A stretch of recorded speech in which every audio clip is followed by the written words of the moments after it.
It is not for decryption. So what I got is called the digest. So this particular ciphertext, what I have got is not actually ciphertext, rather it is the message digest or signature. Okay, so similarly, so I hope this is clear. So similarly, can you think about how would you compute probability A outputs 1, condition on B equals 2? But the security patch has not been done, then lack of security has been happening in that particular device, right? So that may leads to an additional vulnerability. Third party exposure is usually any organization will be depending on multiple third parties. This pipeline will not be able to handle the flood of attacks that come, but the internet, they'll have literally unlimited bandwidth. So they'll be able to know, and they will be able to stop that at their perimeters. That is the DDoS production. So broadly we can categorize vulnerability in two different ways, right? And after that, vulnerability assessment means what? Whatever vulnerability is available in my system, with the help of different tools, if I am able to collect that vulnerability, if I am assessing that vulnerability, if I am able to find out what is the impact of that vulnerability on my system, it is called as a vulnerability assessment. It's because of streaming we are having a lot of UDP packets, and again if you look at the ARC, you can able to tap all the missions which is in the broadcast. There were announcement, right? And you can able to see all the traffic which is going on. What happens if you are not doing that? What happens if that check is failing? So the next step is remediation. So you're like, okay, you don't have antivirus. I'm giving you partial access. Here is the link, download the antivirus and install it. That is one way. The second way is that, okay, some XYZ process is not running on your system, but it should be running. So the check has failed.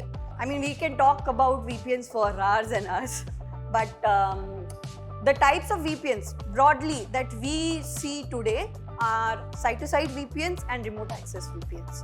Okay. Host A has not sent anything, but host B is receiving a data that is sent in the name of host A. So attacker is able to send a message in the name of A to B. So B believes that, okay, the message has come from A. But actually the message has not come from A, it has come from an attacker. He just spoofs the name of A and then crafts the message and fabricates a message and sends it to the host B. So in such case, what goal has been compromised? So what happens is that it always starts with one flow called initial flow. That is the first subflow. Okay. So the first subflow is established. Normal, what you see on the top page is the normal TCP connection establishment, sync ACK, and ACK. Now the same thing if you look at it in the MPTCP framework, how would it look? It has a sync plus there is an MP capable, right? This MP capable goes where? Correct. It sits in the option field of TCP, but it's an MPTCP option. Okay.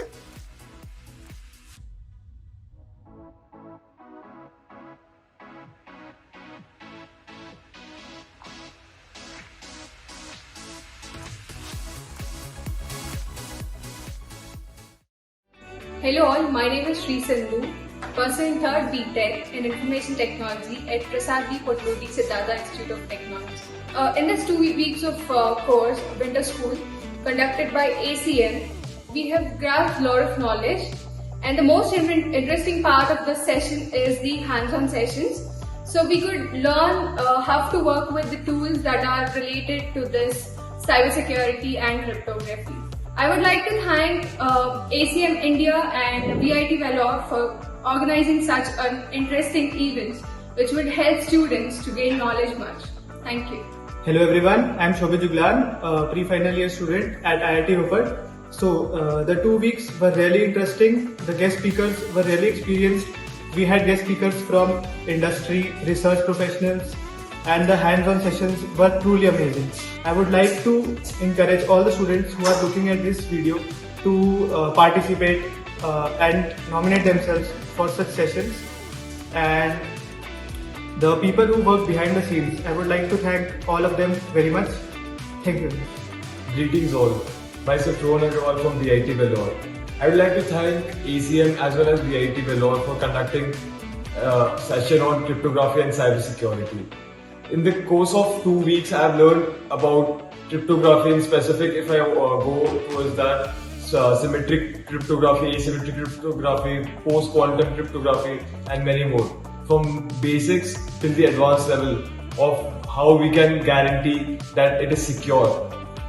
In terms of cybersecurity, we have learned various industrial level tools which are used for day-to-day analysis and how to configure them. Thank you ACM and VIT Vellore for giving such a good opportunity for us. Thank you. Hi, I'm Praise. I'm a pre-final year student of VIT AP University. And first of all, I would like to extend my gratitude and thanks to ACM India and VIT Vellore. It was a very amazing session we had for the entire 12 days session, that is cryptography and cybersecurity. Overall, just to grasp up, it gave us a good insight on malware analysis, penetration testing, vulnerability analysis, and whatnot, a lot more. Got a chance to have good networking and learn insights, have good insights into practical and industrial tools, and especially to the guest speakers. They were very, very insightful and very knowledgeable to us. Just to grasp up everything in a quick word, it was an amazing experience, and I also encourage others who are seeing this to encourage you all to participate in such events, that it will help you in your academic and your careers. Thank you once again.